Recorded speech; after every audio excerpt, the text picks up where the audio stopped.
It's the moment that fans of Disneyland Paris and Disney parks worldwide have been waiting for. This week, Robert Iger, the president and CEO of the Walt Disney Company, announced a huge development plan of over €2 billion for Disneyland Paris. Now, this huge new expansion includes a transformation of the Walt Disney Studios park, including 3 huge new themed areas, one of which dedicated to Marvel, another area will be based around Frozen, and finally a huge area all dedicated to Star Wars. As well as this, there'll be several new attractions and shows that are yet to be announced. Wow, this is a huge investment, and as you all know, I'm a massive fan of Disneyland Paris. I've had numerous visits there over the years, and I'm really looking forward to seeing what this brings to the resort. Over £2 billion, which is much needed. I mean, I've been to every Disney theme park in the world, all 12 Disney parks at 6 different resorts, and Walt Disney Studios is definitely right down there at the bottom, and this is going to bring it right up there with this huge new plan. But when's it going to be happening? It's going to be opening in phases starting from 2021, so there's a few years to go yet, but we should start to see work taking place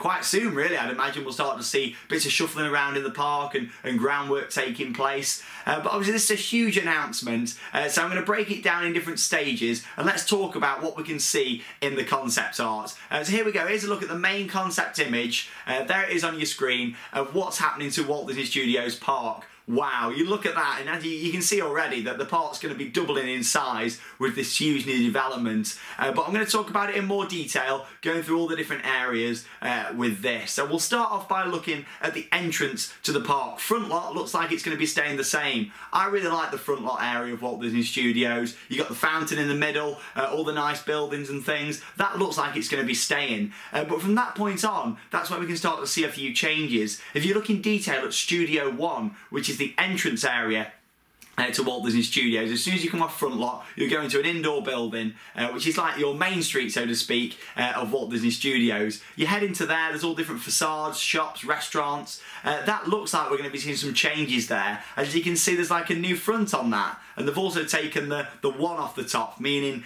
I think we're going to see some big changes there to Studio 1, possibly opening up the path for the crowds what this is going to get. I mean, you think about all these big names going in, Frozen, Marvel, Star Wars, along with all the existing stuff in the park, the gate figure is going to increase a lot, so it wouldn't surprise me if we see that being opened up more to allow you to get through there into the park a lot easier. But there we go. Another thing to notice down on the left hand side, as soon as you come out of Studio 1, we can see that the Twilight Zone Tower of Terror has survived. It does remain in place. Now, is this because they haven't announced what they're going to be doing to the Tower of Terror yet, or is it going to be staying? Who knows? It's all speculation at the moment, but from what it seems here, the plans are to keep the Twilight Zone Tower of Terror in Walt Disney Studios, which makes me really happy. We know that the exterior is having a huge refurbishment over the next year or so, so yeah, it seems like that is going to be staying in the park, which is great news. It really is. Obviously that's not 100% confirmation of that happening, but from what it seems, surely if they were going to be making changes to that, we'd have seen that on this concept art with the huge redevelopment plan for the park. But yeah, very exciting times that that's staying. If we move a bit further around then, you can see that the removal of all the Hollywood style facades is going to be taken down. So yeah, you've got Tower of Terror and a few little buildings there which look like they're staying, but that main Hollywood Boulevard area where it's all basically 2D theming, you've got the front of them only, and then at the back it looks awful. All that's been ripped down to make way for a new walkway which will lead to a massive new lake. Look at that in a bit more detail. This looks huge. I mean, it's hard to tell the perspective of that, but you look at all the different areas around it. This lake must be massive. I mean, you can see on there loads of little boats and things, and I'll talk about that in a bit more detail later on. But yeah, really exciting to see we're going to get this main boulevard. Who knows what they're going to do with it? At the moment, it looks like it's going to be just trees and things down the side from this concept art. But obviously, it's in very early stages. Concept art always changes. This is like a first visual, if you like, of what it's going to be like, and it's going to change a lot over the next few years. But yeah, it looks like we're going to see some sort of new street which is a lead down to this lake. I'd like to think we might get something similar to Buena Vista Street maybe at Disney California Adventure, or if not, its own unique style entrance street for Paris. But yeah, huge changes. You're going to walk out of Studio 1, if it's still going to be like that, and then walk down towards this massive new lake. So that's very exciting indeed. Moving on to the right hand side down to the park and Toon Studio, looks like we're going to be seeing no changes here from this concept art. You've still got the existing attractions there, the art of animation with the Mickey Sorcerer Hat building. Obviously you've got Crush's Coaster, Cars Race Rally, the flying carpets over Agrabah, and then moving up from there, the Ratatouille area with a fantastic Ratatouille dark ride that was put in back in 2014. That's still the newest ride inside Walt Disney Studios, and that area is beautiful, it really is, and it's going to fit in really well with all the new themed areas coming to the park. Toy Story Playland, which is next door to Ratatouille, we can see a few little changes happening there with the addition of what looks to be a new attraction and potentially a meet and greet building or a restaurant, definitely some sort of building going in. As you can see here from this concept image, you've got a new attraction there which looks like it could be the Alien Flying Saucers ride, which is going in at the moment at Toy Story Land, opening this summer at Walt Disney World. You can see a few little changes to the footpaths and things around there as well, so it'd be nice to see another addition to that. It's a popular area inside the park, and it seems like we're going to have a footpath coming out from there onto this new boulevard style street that will lead down to the lake, and maybe there could be a new path going in between Toy Story Playland and Ratatouille's building. It is quite hard to see from the concept art. So as we can see already, there's a lot of change coming to Walt Disney Studios Park away from the three big areas, which is certainly very exciting to see. But let's talk about the first of three new areas, Marvel Land. Now this is going to completely take over the backlot area of the park. We already know that Rock 'n' Roller Coaster starring Aerosmith is closing this year, and that's going to be getting rethemed into a Marvel attraction, which is going to be based on Iron Man.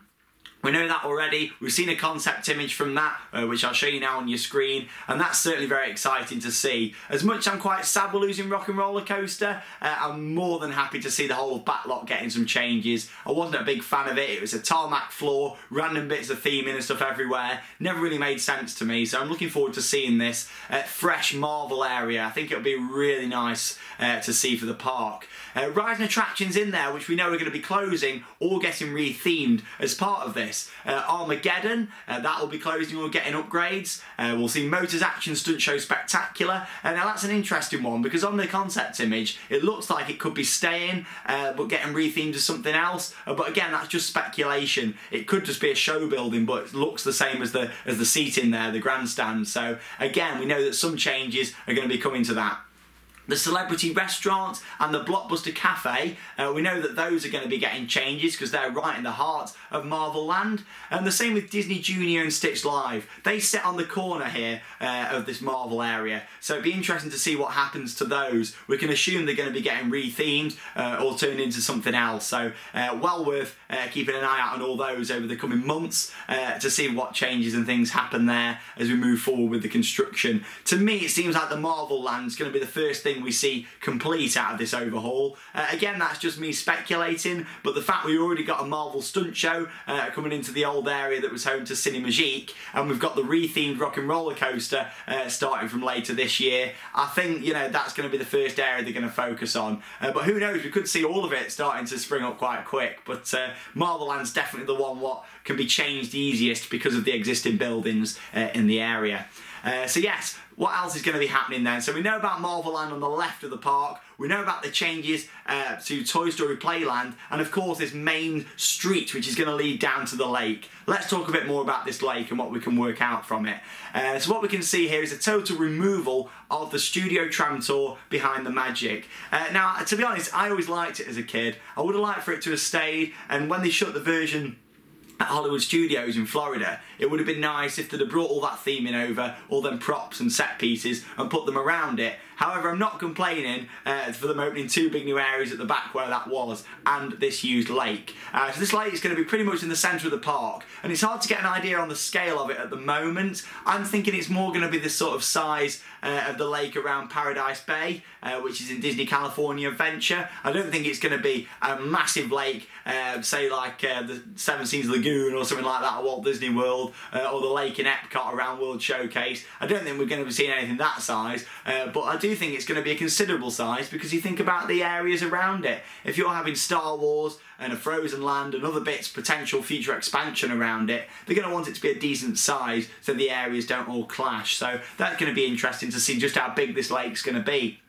You can see there from the concept image, fountains on the lake, a parade is that on the right side running down the path. You can also see a boat there on the lake, so does that mean we're going to be seeing boat tours going across? Who knows, like there's so much possibility with this lake, and I love stuff like that in a park. I know it sounds silly, but the idea of them putting a lake in there to me already makes it feel like a complete park, and once this expansion's done, then it will be a complete park, and who knows, we might see Disneyland Paris move on for a third theme park then, but in the very long term future. But yeah, so much could happen with this lake, and I'm definitely looking forward to seeing the future for this area of Walt Disney Studios. All that at the moment, it's occupied by the tram tour and just fields behind that will left for future expansion, so there's certainly a lot of space to play with here.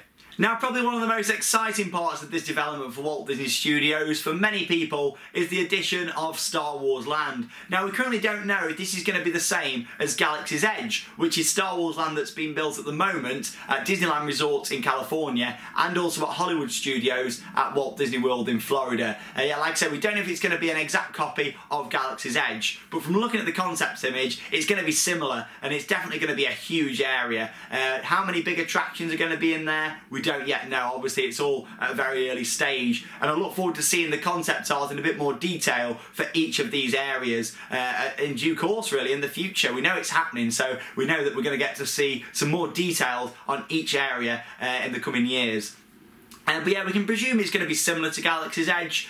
You've got all the rocks and things at the back. I don't think they're going to go in and do a small area for it. It's Star Wars. Disney are pushing it. There's new films coming out all the time. It's already having these 2 new areas in America. In Paris, you've already got the Season of the Force, which is very popular.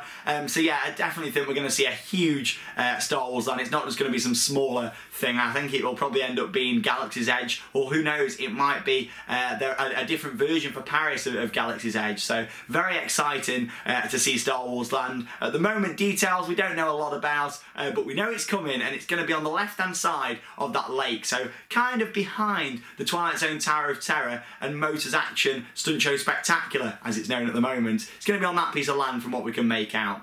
Moving on then to the final area that we know about, and that is Frozen Land. Now this looks beautiful. I'm a big fan of Frozen. I didn't like how it was taking over Hollywood Studios when I first went to Walt Disney World, because it obviously doesn't have an area there, and there's still no plans to have an area there. But I went in and it was taking over the park. With Frozen and all these newer Disney films, I don't mind them having their own dedicated area. It's when they start taking over current areas of the park. It's like, for me, I don't like how Star Wars has taken over Discoveryland in Disneyland Park. Yeah, I don't like that. So I don't mind these brands when they have their own area. And Frozen Land, I think it'll go down really well. And yet again, it's going to be on the lake. It's going to be right at the back. And it looks like, to me, we're going to see some massive mountain. Now, who knows what that is? Is it going to be a different version of Splash Mountain? Is it going to be some sort of roller coaster like Expedition Everest? Who knows? But it's going to be Frozen themed. It's this huge mountain, and it's got the Ice Palace on the top as well. And if they design that well, it wouldn't surprise me if we see that from when you come into the park from Studio One. If I just pull up the big image again there, the concept art, it looks like it could be kind of in line. So you might walk down that street and see this huge mountain at the bottom. Obviously, we can see there quite clearly the Castle of Arendelle, which is home to Anna and Elsa. So that looks like it's going to be built. The village of Arendelle and the port area of it as well looks like it's going in, the harbour, and some really nice buildings there. I love it. And after doing Frozen Ever After at Epcot at Walt Disney World, I think this would be a really good addition to Disneyland Paris. I also like how this is going into Walt Disney Studios and not as an expansion to Fantasyland in Disneyland Park. Like I say, I think them original areas should stay as they are, and then newer things should be built separately. And Disneyland Paris have got plenty of space, and I'm glad they utilise it and putting the Frozen Land there. But yeah, it's that big mountain what gets me. What's going inside there? I'd love to see a water attraction at Disneyland Paris, but then you think, hang on a minute, how would it be at this time of year when it's freezing cold? So who knows? It's probably going to end up being some sort of boat ride, but you never know, we might get a coaster, or we might get both. That's the thing with concept art, anything's subject to happen, and it proves to be so much discussion. I want to see your discussion down below in the comments actually. Let's see what you think of this announcement and what you think is coming. But there we go. That's all we know at the moment about this huge new investment of over €2 billion to Disneyland Paris. We know there's more to come. They've said that already. This isn't all of the announcements, but even if it was, that's so much more than I could ever wish for. Disneyland Paris is my home Disney park. It's the closest one. It's a few hours away by Eurostar, and I really look forward to seeing how this all plays out for the park. And I'll be there following it. I'll be sharing it with you guys, and it certainly is a very exciting time for the Walt Disney Company in general. Obviously Disneyland Paris opened in 1992. 10 years later we saw the opening in 2002 of Walt Disney Studios, and the future's bright for Disneyland Paris, it really is. Like I say, let's see your discussions down below in the comments. What do you think of these changes coming to the park? I'm Sean Sandbrook, thanks for watching Theme Park Worldwide, and that means it's time to cue those credits. Thanks for watching.